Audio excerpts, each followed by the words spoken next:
Bourbon industry has gotten tangled up in a long-standing dispute over steel and aluminum, and WDRB's Richard Essex tells us next year could be a painful one for the state's signature industry. So all this growth that's been happening, these barrels that are sitting here right now that are getting ready to be dumped and everything, they need a place to go. So it's coming at a time where we're sitting on more bourbon than ever before. A lot of it expected to go overseas. And then you stick a 50% tax on that. It can get ugly. It can get ugly real fast. Bourbon is being used as a pawn in a bigger game of geopolitical chess. The game started in 2018, and the playing pieces involve steel and aluminum. In order to retaliate against the United States, several countries decided to pick on a uniquely American product, which is bourbon, only made in the United States.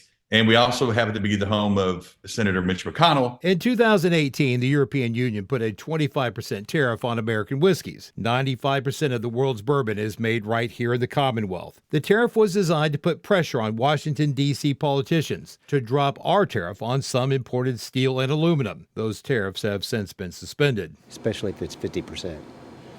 It's ridiculous. But it is set to come back with a vengeance, and at a time when the bourbon industry is sitting on more product than ever before. On March 31st of next year, if no agreement has been reached between the U.S. and the European Union on aluminum and steel, the EU's retaliatory tariff of 50% on bourbon will go into effect. If that bourbon doesn't go overseas, it's going to stay here in America.